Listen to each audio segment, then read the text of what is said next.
Caller tayo number 1, si Boyet. Ay, talaga Boyet. Pinay na Pinay yan. Hello, Boyet. Hello po. Boyet! Opo. Kumusta ka? Okay lang po ito, kinabahan. Kinabahan? Opo, first time ko kasi po eh. Ganun talaga pag na-first time ka, Brad, kakabahan ka. Taga saan ka? Taga Santa Mesa po. Saan Santa Mesa? Malapit lang po sa SM, sa likod ng Sugo. Ayun. Alam ko yan eh. Mm. Yung pagtawid mo dyan, di ba may gym, Mariners Gym? Opo. Kita mo. Katabi, sa kaliwa ng sakay ng tricycle. Opo. Kulay orange, di ba? Opo. Paakyat yun, di ba? Tama? Opo. Ay naman. Anong ginagawa sa buhay ni Boyet?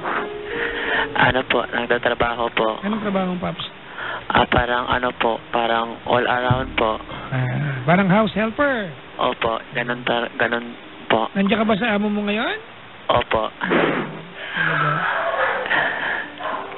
At may jowa? Ano po, parang wala po. Baka talagang wala. Meron ba talaga o wala? Wala po. Parang wala talaga po, wala. Ha? Wala, parang naguguluhan lang po ako sa ano ko po. Saan? Sa sarili ko. Magpapayo lang po sana ako sa iyo. Sige, kwento na. Ito po yun. Parang hindi ko alam yung sa sarili ko po eh. Parang may gusto ako sa isang lalaki at saka may gusto rin ako sa babae. Pero hindi ko alam. Meron kang gusto sa babae at saka sa lalaki? Opo. Hindi ko alam kung ano talaga ako.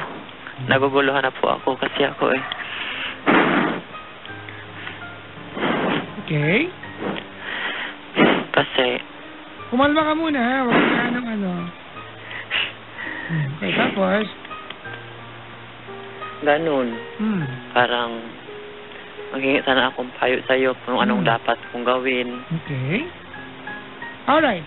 Didiretsoin kita ha. Sige po. Boyet. Opo. Hindi ako ang magsasabi sa iyo kung ano ka. Opo. Ikaw ang makakaalam yan.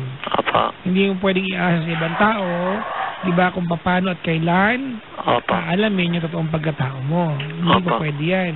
Ngayon, kung tumawag ka sa akin, di ba, kung tumawag ka sa akin na gusto ko malaman kung talagang ako ba ay bading o silahis, tama ako? Opo. Diba? Oo. Huwag mong madaliin. Alam mo, there will come a point, Boyet, na ang buhay, bibigyan ka ng turning point. Magkakaroon yan eh. Sometimes, di ba, yung turning point natin, pag sinabing turning point, Boyet, ito yung mga pangyayari na mapupwersa ka magdesisyon o mapupwersa kang matuto o di kaya malaman yung katotohanan, di ba? Tungkol sa ano man ang gumugulo sa utak mo. Ang buhay, Boyet, di ba, is always good providing us with turning points. Opo. Sometimes it comes, di ba, sa pangyayari, may mga pagkakataon, di ba, yung turning point, di ba, it comes in the form of a person, may darating sa buhay mo na siya magpaparealize, may mangyayari sa buhay mo siya magpaparealize, o di kaya may kailangan mawala, hindi rin pwedeng kailangan may dumating lang.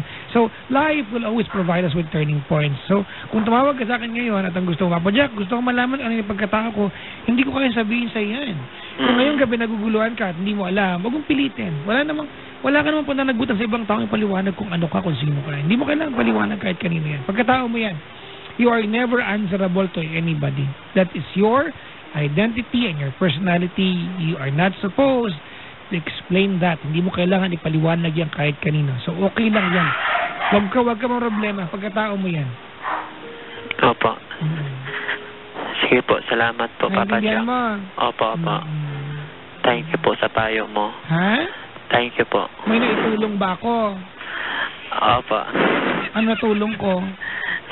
Yung sinabi mo na ano po na kaya maintindihan ko po yung pagkatao ko, hindi ko problemahin. Mag-focus ka sa pagtrabaho mo. Diba? Kasi ang tanong mo, hindi mo naman tinanong ito ng diretsyo, pero yun ang gusto malaman, diba? Opo. Ano ba ako? Bading ba ako? Straight ba ako? Silahis ako? Tama? Opo. Malay mo, diba? Hindi ka talaga bading. Hindi ka rin straight, di ka rin sila ayos. Mali mo, balete ka pala. Di ba? Di, baka bonggabilya ka pala. Di ba? Baka santan ka pala, yellow papo ka pala. Di mo alam, oh my God! Oh, ano pala ako? Ano ka? Audrey Food. Oh. May orchid. You'll never know. Hanggat, yun ang ano, lason dito. Huwag mong pwersa ng sarili mo na alamin yung pagkatao mo kung talagang hindi pa panahon.